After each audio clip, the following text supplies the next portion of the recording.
Hello and welcome to Millennium News Hour. I am Tanziba Nawreen. In today's bulletin, we will present top and trending news from across the nation and the world.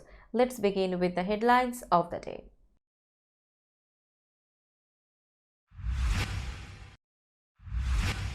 The US Coast Guard is bringing in more ships vessels to search for lost Titanic tourist submersible.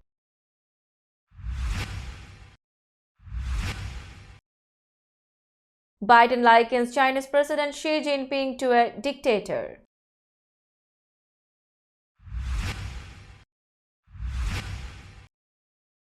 Biden will not lecture Modi on human rights, says White House.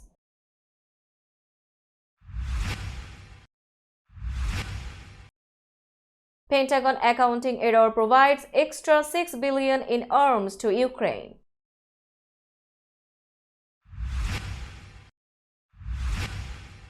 Capitol rioter who shocked police officer with a stun gun is sentenced to over 12 years in prison.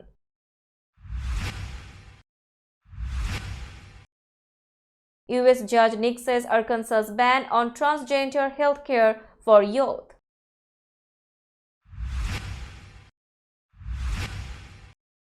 Virginians oust Democrat who sought abortion limits and Republican who denied 2020 results.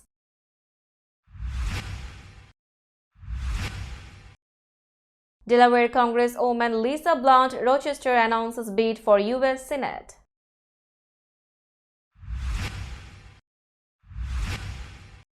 Reform-minded prosecutors in Northern Virginia win re-election nominations in Democratic primaries. U.S. approves chicken made from cultivated cells, the nation's first lab-grown meat. Television veteran Geraldo Rivera says he is quitting Fox News political combat show The Five. Paris police look at gas leak as possible cause of explosion and fire that injured 24. Gang slaughtered 46 women at Honduran prison with machetes, guns and flammable liquid, officials says. European Union countries agree on a new package of sanctions against Russia over the war in Ukraine.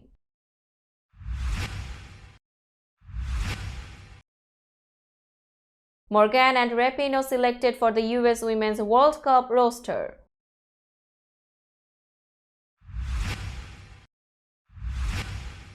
And Medvedev beats Jair in 3 sets to reach Halle quarterfinals. Jerry upsets Tsitsipas. You were listening to headlines, now news in detail.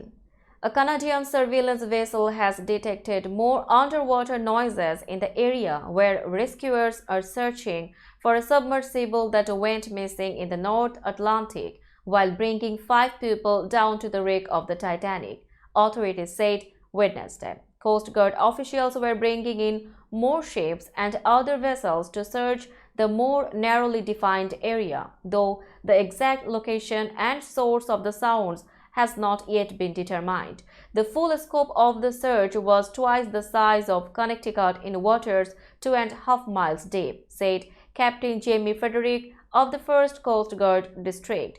This is a search and rescue mission 100%, Frederick said. We are smack dab in the middle of search and rescue and we will continue to put every available asset that we have in an effort to find the Titan and the crew members. Frederick said the noises were heard for a second day Wednesday, but we don't know what they are, to be frank. Retired Navy Captain Carl Hertzfeld, now the director of the Woods Hole Oceanographic Systems Laboratory, told a news conference Wednesday that the sounds have been described as banging noises, but warned that search crews have to put the whole picture together in context and they have to eliminate potential man-made sources other than the Titan. Even those who expressed some optimism warned that many obstacles remain, from pinpointing the vessel's location to reaching it with rescue equipment to bringing it to the surface. assuming it's still intact, before the passenger's oxygen supply runs out. President Joe Biden has likened his Chinese counterpart Xi Jinping to a dictator just a day after his top diplomat left Beijing following a visit designed to ease the two countries' strained ties. Speaking at a Democratic Party fundraiser in Northern California on Tuesday, Biden said Xi had been angered over an incident in February when a Chinese balloon, which Washington says was used for spying, flew over the United States before it was eventually shot down. The reason why Xi Jinping got very upset in terms of when I shot that balloon down with two box cars full of spy equipment is he didn't know it was there, Biden said. That's a great embarrassment for dictators when they didn't know what happened. That wasn't supposed to be going where it was. It was blown off course. The balloon incident exacerbated an already difficult US-China relationship, which was strained over issues from self-ruled Taiwan to semiconductors and human rights, and prompted Secretary of State Antony Blinken to postpone a planned visit to Beijing. Blinken eventually traveled there last weekend, holding discussions with Foreign Minister Qin Gang, top foreign affairs officials Wang Yi, and on Monday afternoon, Xi himself. President Joe Biden has welcomed India's Prime Minister Narendra Modi for 2 days of talks that the White House sees as bolstering one of the defining partnerships of our age, despite continuing concerns about human rights in India. Washington wants New Delhi to be a strategic counterweight to China, while Modi is seeking to raise the influence that his country, now the world's most populous, has on the world stage. Biden and Modi are expected to announce a variety of agreements related to defense cooperation and cells, artificial intelligence, quantum computing, and investments in India by Micron Technology and other United States companies. Biden is expected to bring up US concerns about democratic backsliding and attacks on Muslims and other minorities in India, but he will not lecture Modi on the subject, White House National Security Advisor Jake Sullivan told reporters on Tuesday. When the US sees challenges to press, religious or other freedoms, we make our views known, Sullivan said. He added, we do so in a way where we don't seek to lecture or assert that we don't have challenges ourselves. Modi has been to the US 5 times since becoming Prime Minister in 2014, but the trip will be his first with the full diplomatic status of a state visit, despite concerns over what is seen as a deteriorating human rights situation under his Hindu nationalist Bharatiya Janata Party.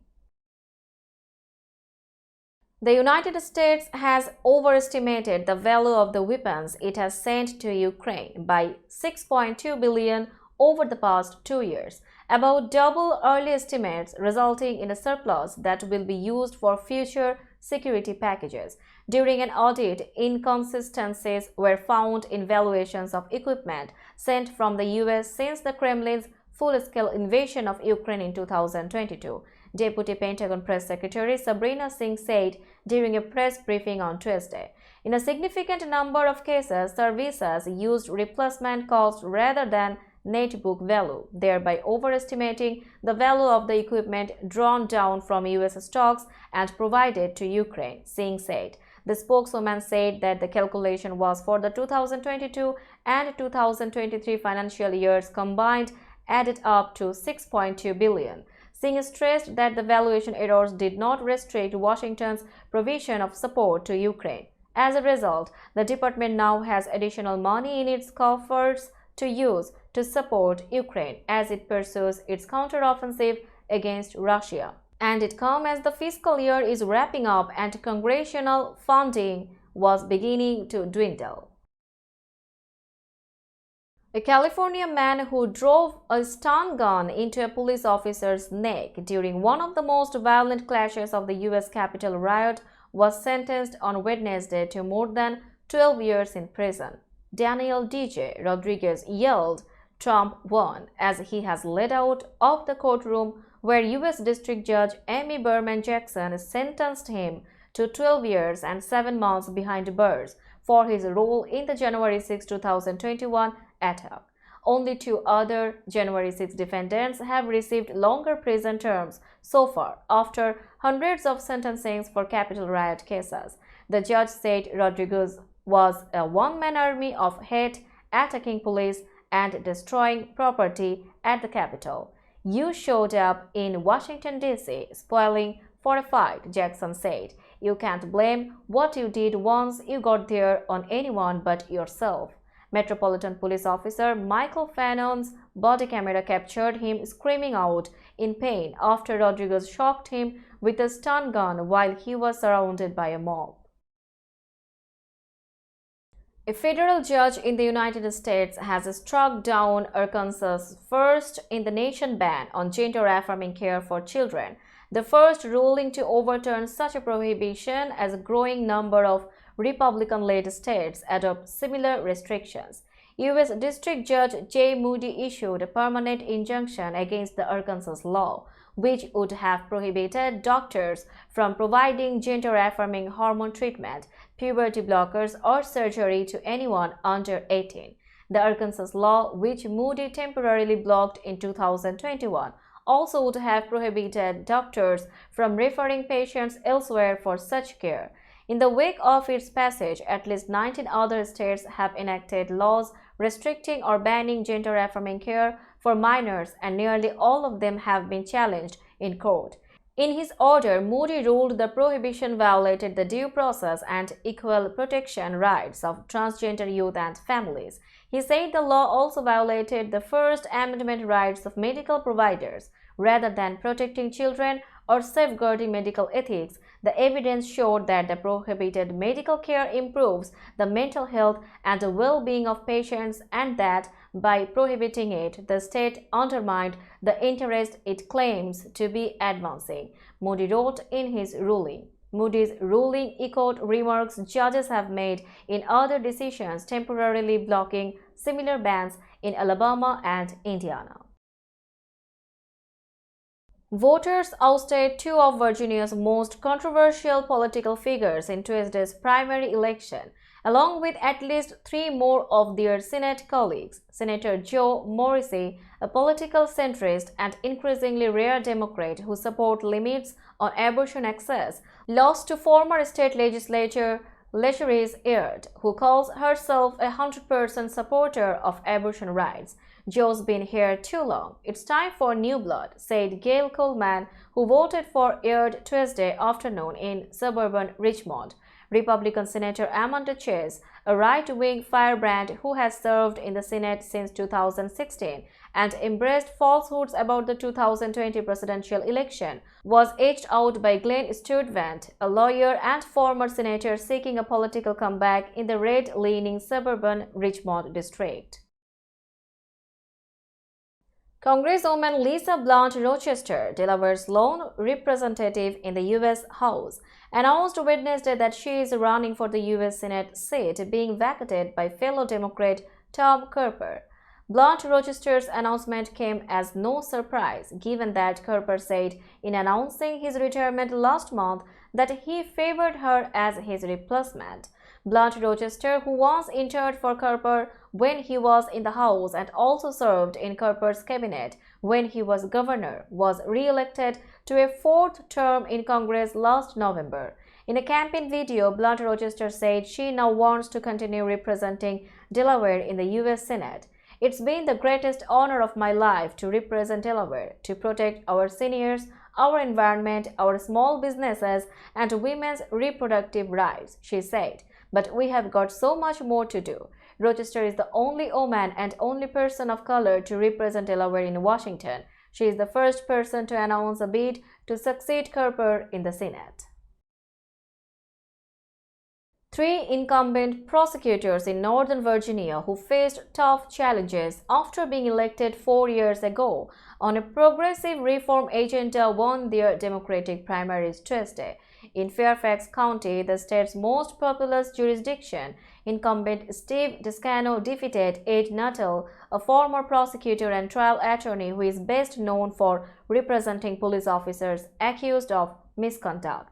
Descano, in a phone interview, said the results in his race and in the other two counties show that voters have seen that criminal justice reform can work, and quite frankly, they want more of it. He said that while reform opponents have tried to raise fears about rising crime, Tuesday's results show that voters feel safe, they know they are safe, and they know they can have safety, fairness, justice, and equality.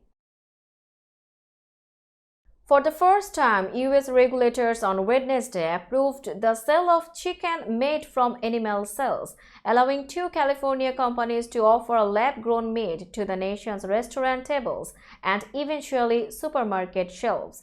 The Agriculture Department gave the green light to Upside Foods and Good Meat, firms that had been racing to be the first in the US to sell meat that doesn't come from slaughtered animals, what's now being referred to as cell-cultivated or cultured meat as it emerges from the laboratory and arrives on dinner plates.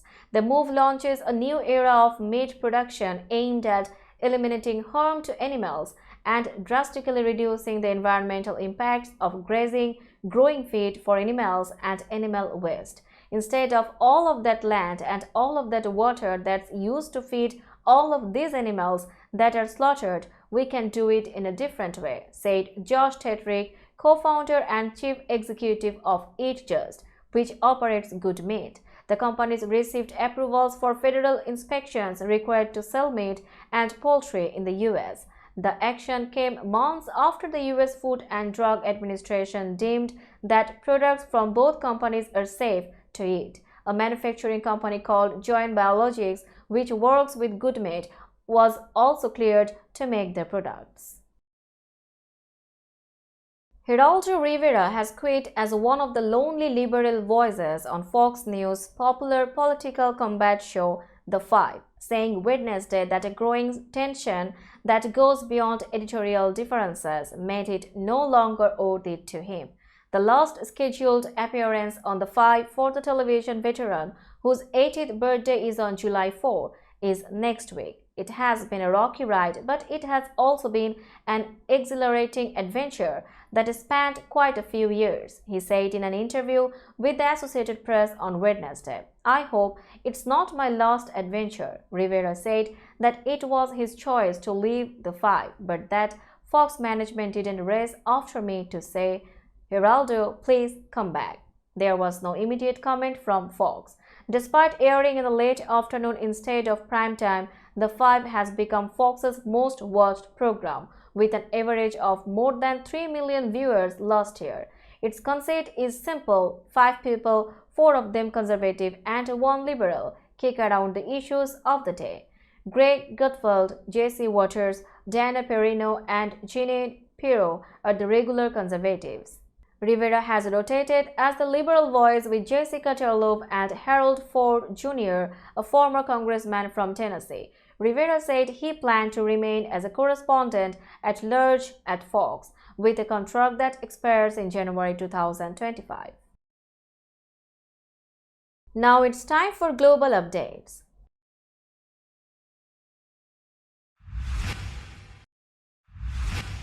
A strong explosion hit a building in Paris' left bank on Wednesday, leaving 24 injured and igniting a fire that sent smoke soaring over city monuments and prompted the evacuation of surrounding buildings, police said. The cause of the blast was not immediately known. The facade of a building in the 5th arrondissement or district collapsed, and emergency services were working to determine if anyone was still inside, a Paris police official said. The explosion happened near the historic Val de Grâce military hospital. Paris Police Chief Laurent Nunes said the building where the explosion occurred was a private school, the Paris American Academy, which was founded in 1965 and offers teaching in fashion design, interior design, fine arts, and creative writing. Some 270 firefighters were involved in putting out the flames, and 70 emergency vehicles were on the scene. A Paris police official told the Associated Press that 24 people were injured, including 4 in critical condition and 20 with less severe injuries. The official says the injuries were sustained mainly when people were blown off their feet by the blast.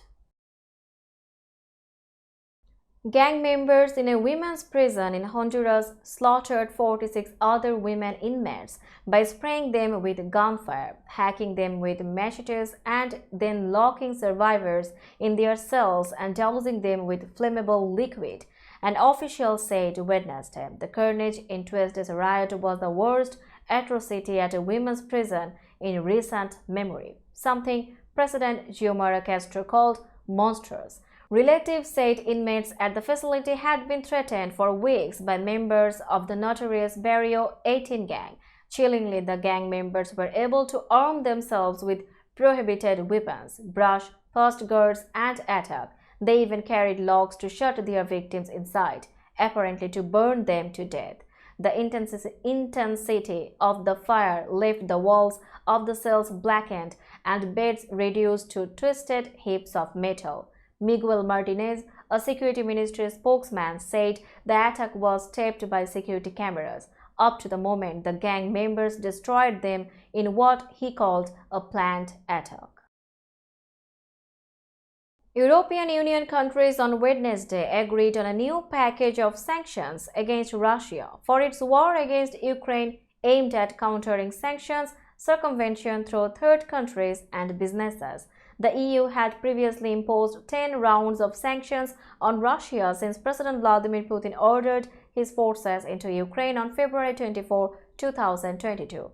Banks, companies, and markets have been hit, even parts of the sensitive energy sector. More than 1,000 officials are subject to asset freezes and travel bans. Much work in the latest batch of sanctions has involved closing loopholes so that goods vital to Putin's war effort don't get through via nations that trade with the EU and have maintained a business-as-usual relationship with Moscow. European Commission President Ursula von der Leyen, the head of the EU's executive arm, said the new package will deal a further blow to Putin's war machine with tightened export restrictions targeting entities supporting the Kremlin.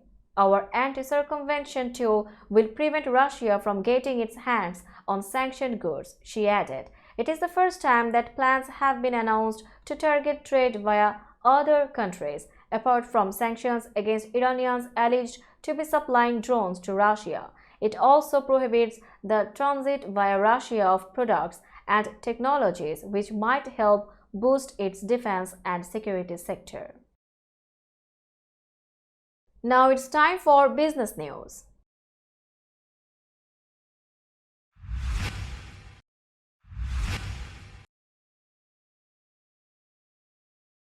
Today's New York stock close price is 15,657.00. The NYSE composite is increased by 8.08 points or 0.05%.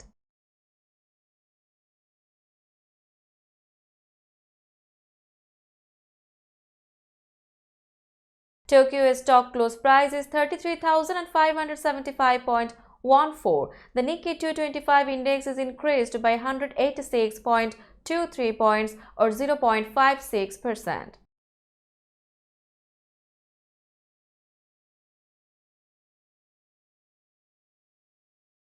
Shanghai stock close price is 3,197.90. The Shanghai index is decreased by 42.46 points or 1.31%.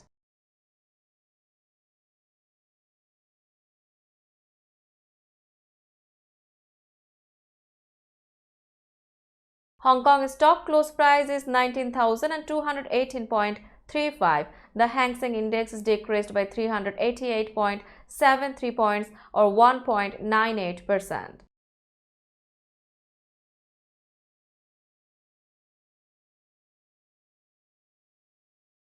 Bombay stock close price is 63,523.15. The Sensex index is increased by 195.45 points or 0.31%. Let's have a look on today's sports stories.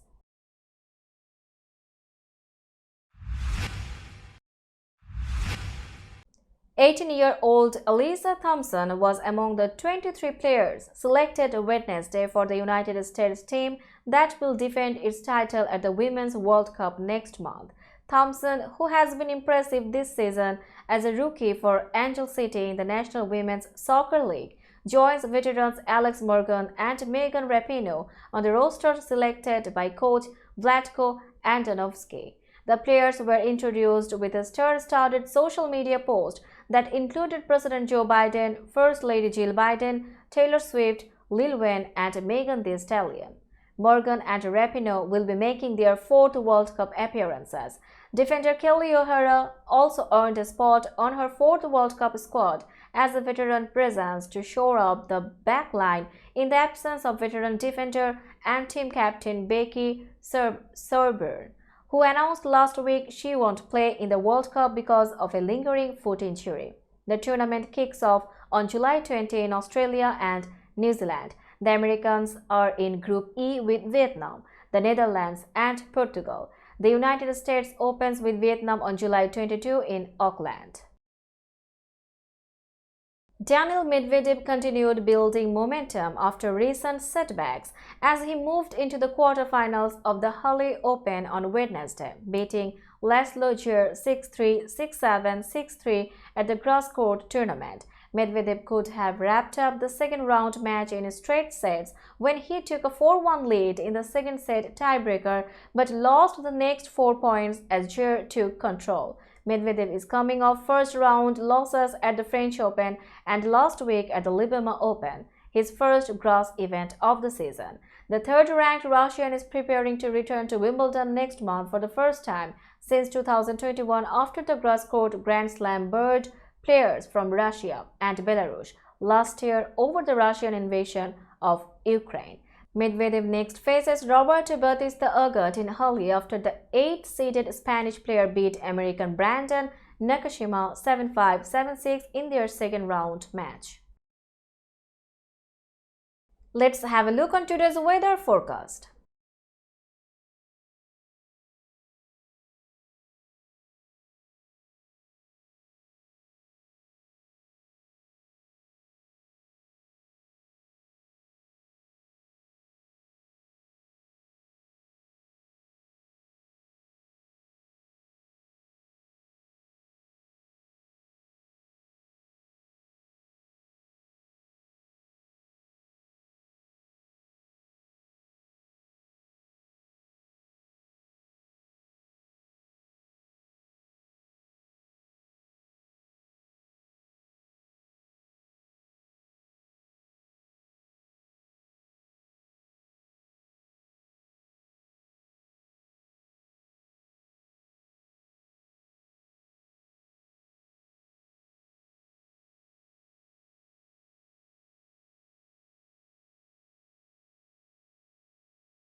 That's all in today's news. Keep watching Millennium News 24 for latest update. Millennium TV US and Millennium News 24 network is transmitted and available to be watched free for all at TVs such as Sony, Samsung, LG, Roku TV, Amazon TV and Apple TV, and also in all European countries and Australia available with the Sky Network, Worldwide Jago TV, Radiant IPTV, Worldwide Jago Video Network and Horizon Satellite globally. Stay connected with us for all types of informative and entertainment program. Thank you.